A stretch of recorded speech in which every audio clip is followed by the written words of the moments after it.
Welcome to the IT Matters podcast, hosted by Opkalla. We're an IT advisory firm that makes technology easy for your business. Our vendor-neutral technology advisors work directly with your team to assess technology needs and procure the best IT solutions for your organization. On this podcast, expect high-level expertise from our hosts, plus experience-driven perspective from the leading experts on topics like AI, cybersecurity, industry-focused IT solutions, strategy, and more. Now, let's get into today's discussion on what matters in IT. And welcome to the IT Matters podcast, hosted by Opkalla. At Opkalla, we help IT teams understand the busy marketplace of technology, strategy, and services with a data-driven approach. On this podcast, we invite technology leaders to discuss the challenges facing the modern IT department. My name is Keith Hawkey, technology advisor with Opkalla. We also have Michael Coloma, who is a technology advisor with Opkalla. And we are, in addition, joined by Stephen Self, the director of IT infrastructure and security for Jim and Nick's Community Barbecue. Stephen is responsible for everything that has to stay up, stay fast, and stay secure, from networks to cloud platforms to disaster recovery, SaaS applications, you name it, across the growing restaurant footprint. What makes Stephen's journey especially interesting is he's lived the full arc of IT. He's built and run infrastructure at scale, led security and compliance efforts. He even co-founded a technology services company, even co-founded and operated a barbecue business himself. So he understands technology not just as an operator, but as a business owner who knows what downtime really costs. So today we're going to talk about running enterprise-grade IT in the hospitality environment, building security with usability in mind, and how Stephen considers himself taking the generalist path. So with that, welcome to the podcast, Stephen. How are you doing today? I'm doing great. Thank you guys for having me on. I sound kind of impressive the way that you spun all that. It makes me. But no, I'm happy to be here today and excited to talk to you guys. Absolutely. So, as per usual, to start us off, we are going to play a little game called Two Truths and a Lie. Stephen, you actually have an interesting career background. You've worked with some interesting companies. One of the ones that stuck out was you actually ran IT at the Hooters restaurant chain. Is that correct? Partially. I didn't run all of IT, but yes, I was over infrastructure and cybersecurity for them for several years. So I actually have themed this Two Truths and a Lie around Hooters history. So I'm interested to see how knowledgeable everyone is. So I guess first, are there any questions? We all know how to play Two Truths and a Lie? Yep. All right. So I'll make three statements. One of them is lie, two are truths, and we'll see if we can guess which one is a lie. Are we ready? Ready. Okay. So, first one. Hooters once had an airline called Hooters Air, complete with flight attendants, branded uniforms, and routes across the U.S. The second statement. Hooters briefly tested a breakfast-only restaurant called Morning Hoots. And third, Hooters briefly explored launching a cruise ship called Hooters at Sea, featuring unlimited wings and competitive eating tournaments. So I guess I'd like to start with Michael. You probably are a little less familiar with the Hooters history. My guess is the second one is the lie. I'm pretty sure I've seen like pictures of the Hooters plane. So I have a pretty good idea that I think that that's true. And the breakfast idea just doesn't align with kind of what their stance or I guess goals were as a restaurant chain. So my guess is number two is the lie. All right, Steven. So the airline was 100% a thing. That they dabbled in fast casual world, I know, with Hoots Wings, kind of a fast casual type deal. So the breakfast thing's not too far off to me. But I could also, with everything else Hooters got into, the cruise line may have been discussed. That's a tough one there. I'm gonna say the three's the lie. Okay. Steven. That's ambitious even for them. Steven, with the background, you are correct. Hooters at Sea never was a thing. So congratulations. They did briefly test out a fast casual breakfast only restaurant called Morning Hoots. So I learned something today.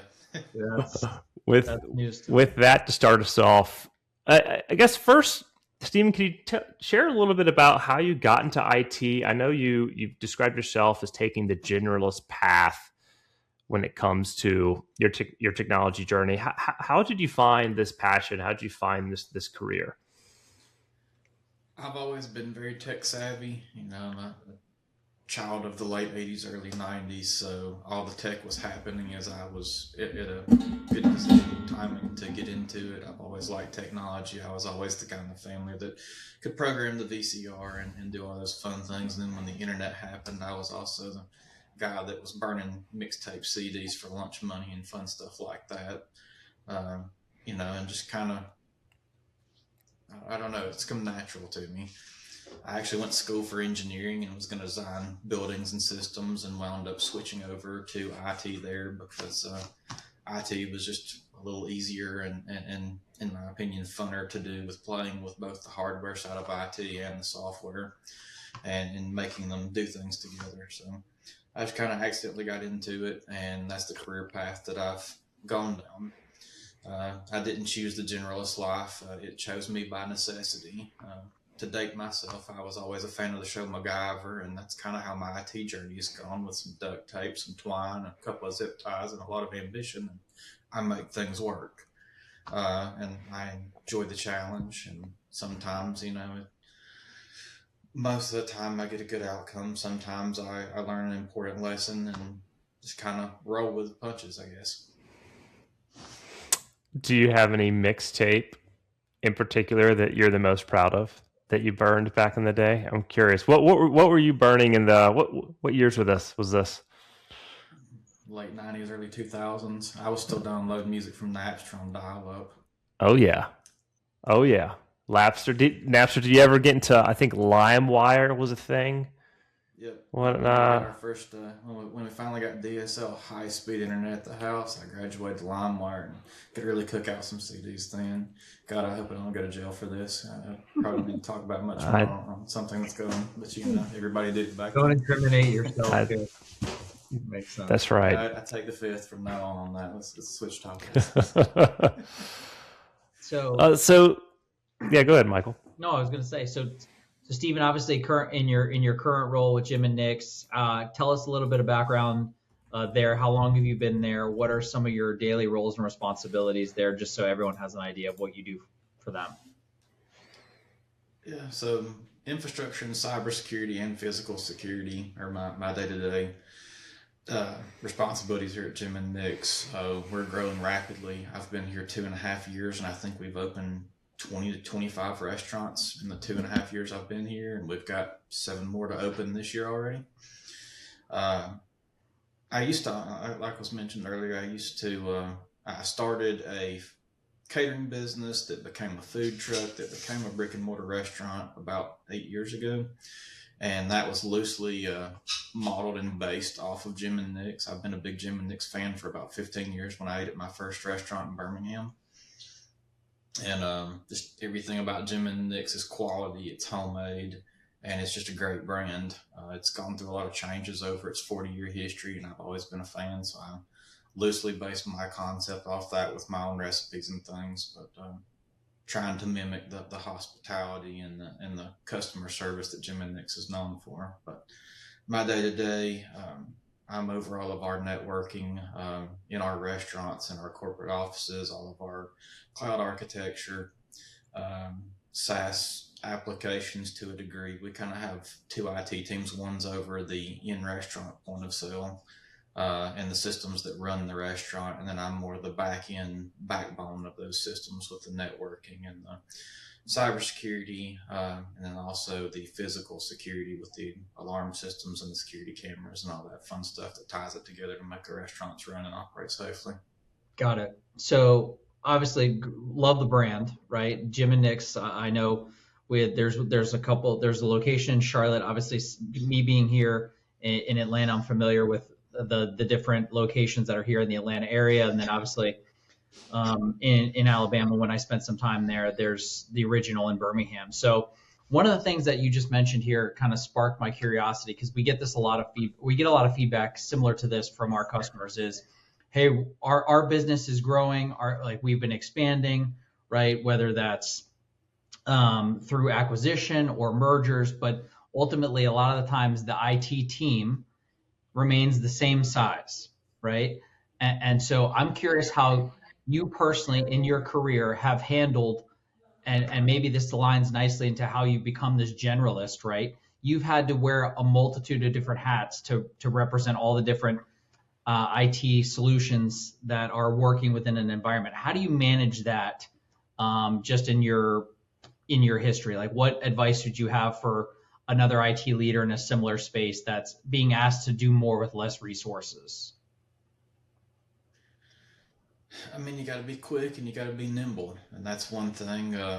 The faster you can learn something new, you can put that in your back pocket and use it later. I mean, it's advantageous. The quicker you can learn something and pick it up, you can take that and apply it to the current task at hand or the current challenge. And then when it comes up in 3 years at another position at another company, well, you've got that already. So you can not only reuse it again, but you can also mentor and teach other people on the team and invest some in them. And that's what I've tried to do, just kind of keep filling up my notebook with all these little tips and tricks that I've learned over the years and pass it on to make somebody else's IT journey a little easier.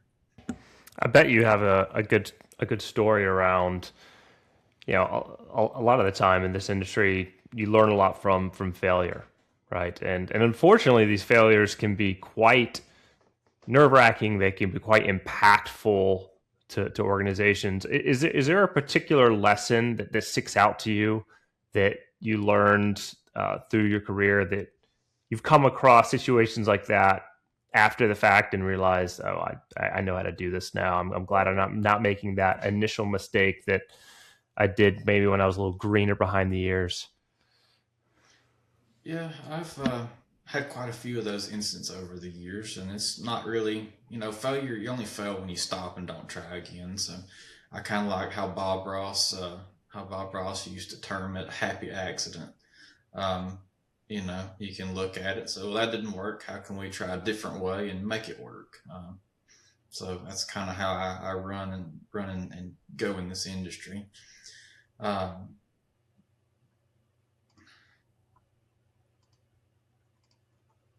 I mean, I've got several examples I could use that are more in depth, especially around disaster recovery. Uh, I had actually just started working at one of the aforementioned brands we talked about earlier in the podcast, and we got a shiny new disaster recovery solution implemented and set up, and it was great. It was very early on in this particular kind of technology. We'd moved off the old ancient tape backups and stuff, and we had some issues. I can't go into too much detail, obviously, but we had some ransomware, and it didn't affect anything customer facing or anything like that. It was just some internal files and things like that, but it wasn't an actual breach. It was just ransomware where all the data was encrypted. Luckily, we had this shiny new backup system with both cloud-based and internal backups. And instead of being down for days, weeks, or who knows how long, we were able to restore the encrypted files and have everything back to normal in 45 minutes. And it's one of those leaps of faith where, again, this was a pretty fresh technology that had just hit the market. A lot of people were slow to adopt, and I took a chance. It was not only was it cheaper and more reliable, than what we were doing with the tapes and everything. But again, it saved the day and had almost instant ROI. So it worked out really well for me, obviously. But sometimes you got to take a little bit of risk to get a bigger reward, and that was one of those times. That's it. 45 minutes is impressive for such a traumatic event as ransomware. What were those 45 minutes like? Like, what was your thought process of what you needed to check first, second, and third? Did you guys have like a response plan in place where you kind of having to think on your feet? What was going through your minds as what was priority number 1, 2, and 3? It's been a little while to recount exactly, but it wasn't good because, again, this was one of my first major titles in cybersecurity, so I was still relatively new to some of it. And it's like, oh my God, what am I going to do? And then I went down the procedures that we had set up with the incident response plan, and we isolated the affected machine that caused it, and then we went about repairing the damage real quick. And after we made sure everybody else could do their job, of course, we took the isolated machine and kind of reverse engineered it, figured out where it came in. Of course, it was email. It's always email. And had some conversations with the individual at large about let's be a little more careful.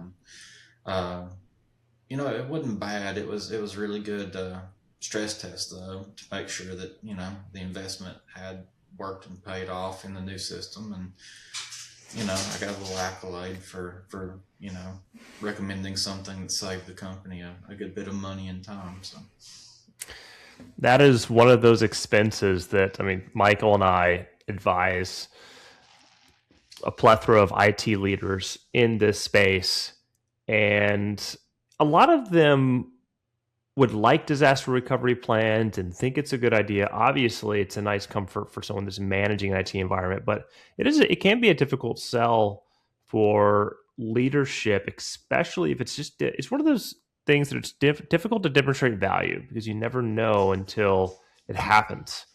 And serendipity with your situation, recently after the purchase of that solution, it demonstrated value very quickly. But for a lot of companies, it might take could be years, or it could not happen at all. Never. Yeah. Never. And that's a big hope these days with the threat landscape like it is now. It's really not a matter of if, but when. And we've gotten to that point since everyone's life is so ingrained in the digital landscape now. The more you can protect yourself. And a friend of mine 20 years ago when I first got in IT, his motto was chance favors the prepared. And I've always that sits in the back of my mind. It's like, well, what little things can we do proactively to be prepared? So when it hits the fan, it's got the least impact. And that's how I've always run my IT systems is, from a higher level. It doesn't matter what firewall you use or what solution, you use. What is the over encompassing effects? What if we get a breach here? Who is this going to affect? Is it going to affect certain departments? Is it going to affect customers? Is it going to affect everybody? And, kind of like an onion, it's layers. You've got the center and then it goes out as you peel the onion. What's going to be affected and what can we do to make sure that when it happens, we get the quickest resolution and get everything back to normal as quickly as possible with the least damage. I love the Shrek reference, by the way. So thank you for working that into the podcast. I do want to follow this week. It's been a recurring thing. It's a good one to reference. I wanted to follow up on one of the questions you talked about, right? Like this, or one of the comments you made. The IT landscape is changing rapidly, right? From when you started 20 years ago to where you are today. What are some of the things that you do to familiarize yourself with new solutions out there, new products, new offerings, new technologies? How do you kind of stay on top of that? Because again, you have a multitude of different vendors across all different aspects of the IT landscape. What do you personally do to familiarize yourself with what else is out there? Really a mix of things. between different Facebook groups I'm in, LinkedIn groups, there's always somebody popping up with some new thing, and I like to look at it and tinker with things and do demos and that. And then, shameless plug for you guys. Opkalla has been a great resource for me for the last 6-7 years that I've been working with you guys on. Sometimes you guys come to me with things like, hey, we got this great new vendor, great solution. You want to take a look at it? We think it might could help. And that's been a big help too. And then just, like I said, if I find a problem, I like to go look for a possible solution for it. It's my own resource. And of course, everything with AI right now, if you have a problem, you can have a conversation with the robot and it'll throw up some pretty neat solutions that you may not have thought of as well. You just got to make sure it's not hallucinating when it tells you about this great thing that may or may not exist. But so I guess overall, just be open to any and all information that's out there and see if you can put 2 and 2 together and make 4 out of it and come up with something that solves a problem. I love that approach there. I do have one other question here that I think is relevant, because similar to what Keith and I experience a lot of the times is a lot of our clients will come to us and say, hey, we've been tasked with adopting AI into our company, right? We got to get AI. It's growing. Obviously evidenced by the Super Bowl and the numerous commercials that were referencing AI as recently as last week. Where do you see AI helping in the IT world? Whether is it a process improvement? Is it more efficient? Is it a security piece? Where do you view AI, in your opinion, as it relates to the IT world? I love it most days. I've done a little bit of everything with it. I've got, either ChatGPT or Gemini or Claude. I'm trying to compare and contrast most of the major players right now just to see what works best in a particular scenario. And it has been interesting on how each of these different LLMs reacts.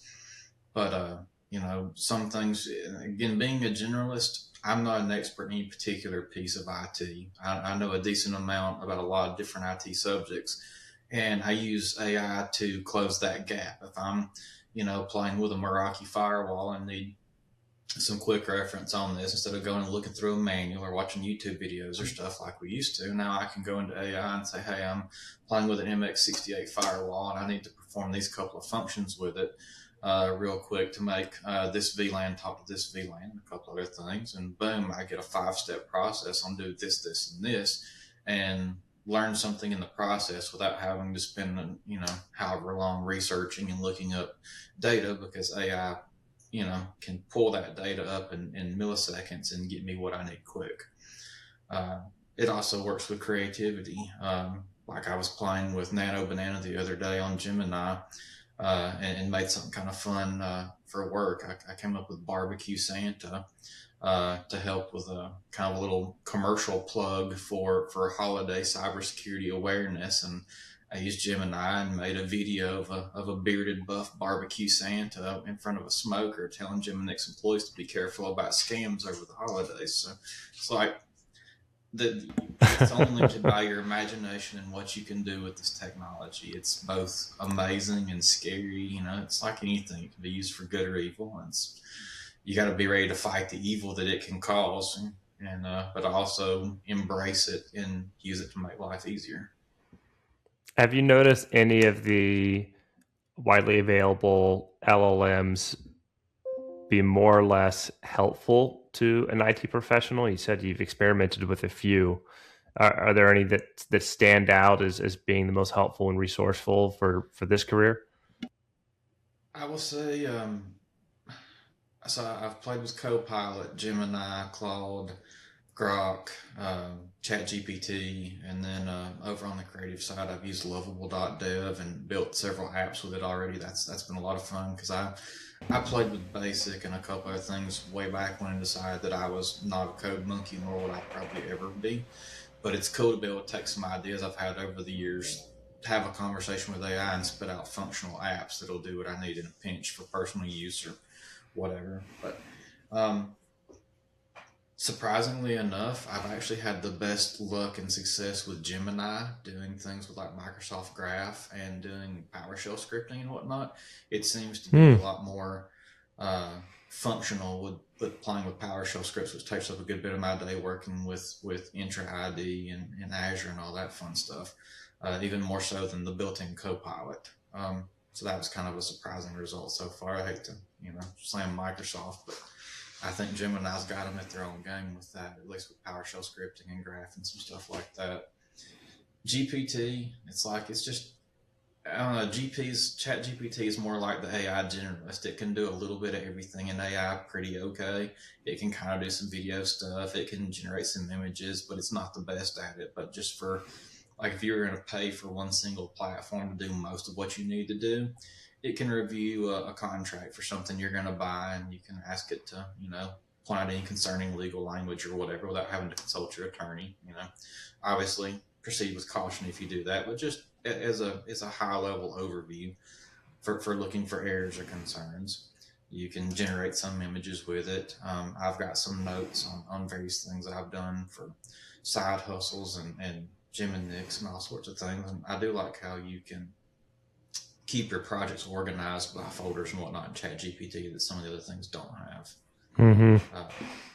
But again, they all have their uses, and they all seem particularly better at some things than others. Like Claude, it's a lot more, based around coding and development. So if you wanted to check some code and on a project you were working on, like I have it kind of double check stuff I do in Lovable, where I've built apps and websites and whatnot. And it's helped with a few things there too. So What about Grok? definitely. Have you used Grok in any meaningful sense? I've used Grok's been more of a recent one that I've picked up. A friend of mine was telling me about some stuff he did with Grok the other day, so I signed up for the free plan of it just to start playing with it. So I don't have much of a review on Grok yet. So I'll get back with you on how that turns out. But so far, Gemini, ChatGPT, and Claude have definitely been useful in what they've done. Yeah, I've heard similar things about Copilot as well. That it has some way to go in the space, but as we've learned, it is an absolute arms race with these organizations that have their own LLMs, and whoever has the best model seems to change by the month. Not even that, by the week. I mean, By the week. the other day, Anthropic put out a huge update to Claude. Lovable is now built on the Claude engine for doing their dev and all their stuff. OpenAI is investing billions and billions in their new engine that's about to drop, and it's just every other day somebody has taken the lead, and then 3 days later they're dethroning it somebody else. And like you said, it's a little arms race of large language models.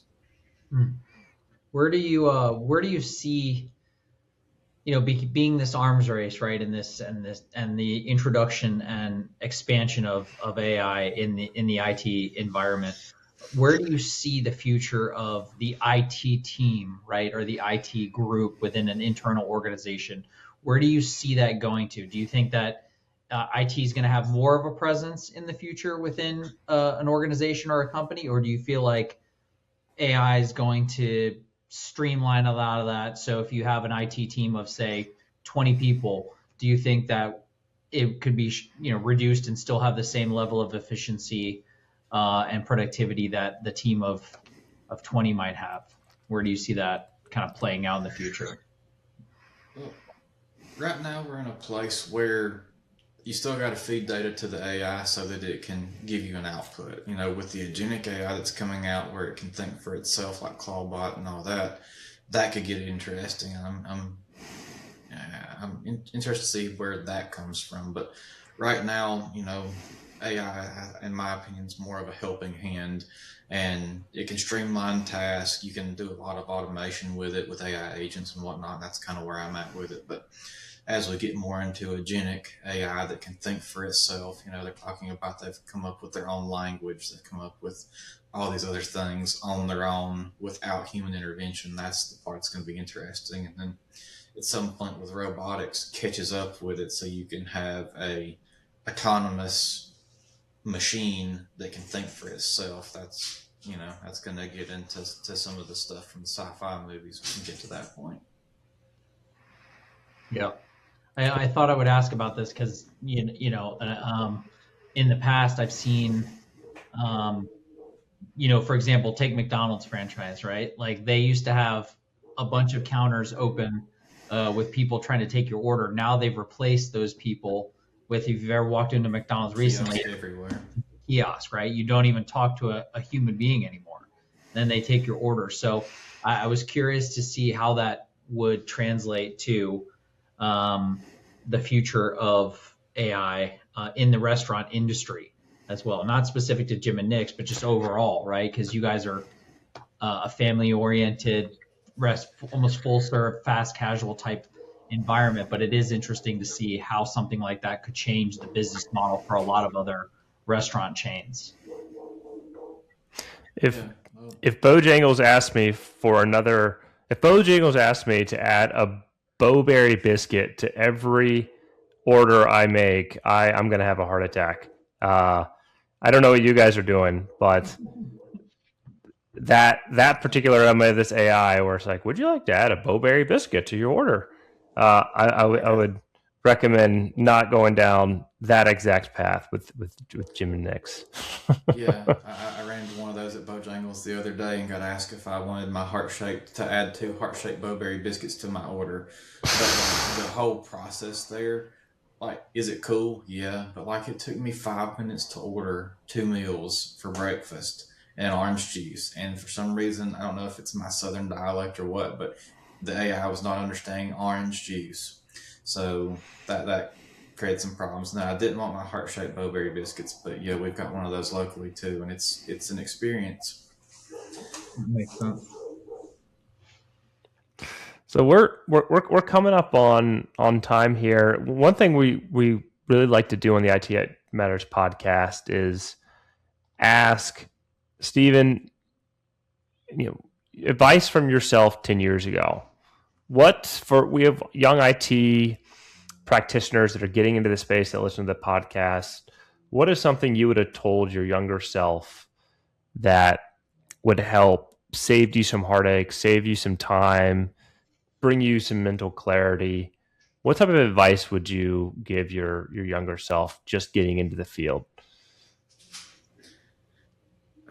10 years ago and earlier, it was more about the tech and less about the business that the tech is based on. Because, now if you're in business, tech is a part of your business, whether you think it is or not. It doesn't matter if you're a plumber or a software company or a restaurant brand or whatever. Technology is the backbone of your business. And if it's not, then you're already losing. But from an IT standpoint, from a technology standpoint, the guys that do the IT, I think sometimes, especially in the early days, it was more about what can the tech do versus how can it support the business. And they need to, for anyone getting in technology, I think having some business acumen will go a long way, because you need to understand how technology affects the business and how it supports the business versus, back in the day, some of the IT overlords are like, it's going to be this way because we're technology and we say it's going to be this way, versus where everything needs to coexist and work together for the overall business goals. And that's just one thing from late 90s, early 2000s IT and now, or back then everybody was, if we're going to do this because IT says so, versus we need to all work for the common goal of growing and prospering the business. So, but a little bit of business acumen can go a long way in your IT career. Yeah. Both to help you be a better IT person and to help support other aspects of the business. And in that same, I think that was well said, Stephen. Good. Yeah, I was just gonna say in that same vein, right? Talking about advice to your younger self. What continues to motivate you to continue in this IT role that you're in? Like, what's going to be your big motivation for the next 10 years, right? Looking back, you would give yourself some advice, but how do you continue to stay motivated for the next 10 years in this business? I mean, right now there's so much change going on. There's always been change, but now that we're on this AI renaissance right now, like what's going to happen tomorrow? What's going to happen next week? It's just fun trying to ride the top of the wave instead of go over and fall behind it and see what's going to happen the next weeks, months, years, and how IT people and business in general is going to adapt to it. Awesome. Yeah, well said, Stephen. How can our listeners find you? What's the best way to get a hold of you if a listener has a question? I'm pretty easy to find on LinkedIn. So, yeah, just shoot me a DM and I'll be happy to answer any questions. Awesome. Perfect. Well, we'll include that in the notes. Stephen, thank you for your time today. Really appreciate your insights. And with that, we will see you in the next one. Thank you for listening, and we appreciate you tuning into the IT Matters podcast. For support assessing your technology needs, book a call with one of our technology advisors at opkalla.com. That's opkalla.com. If you found this episode helpful, please share the podcast with someone who would get value from it and leave us a review on Apple Podcasts or on Spotify. Thank you for listening and have a great day.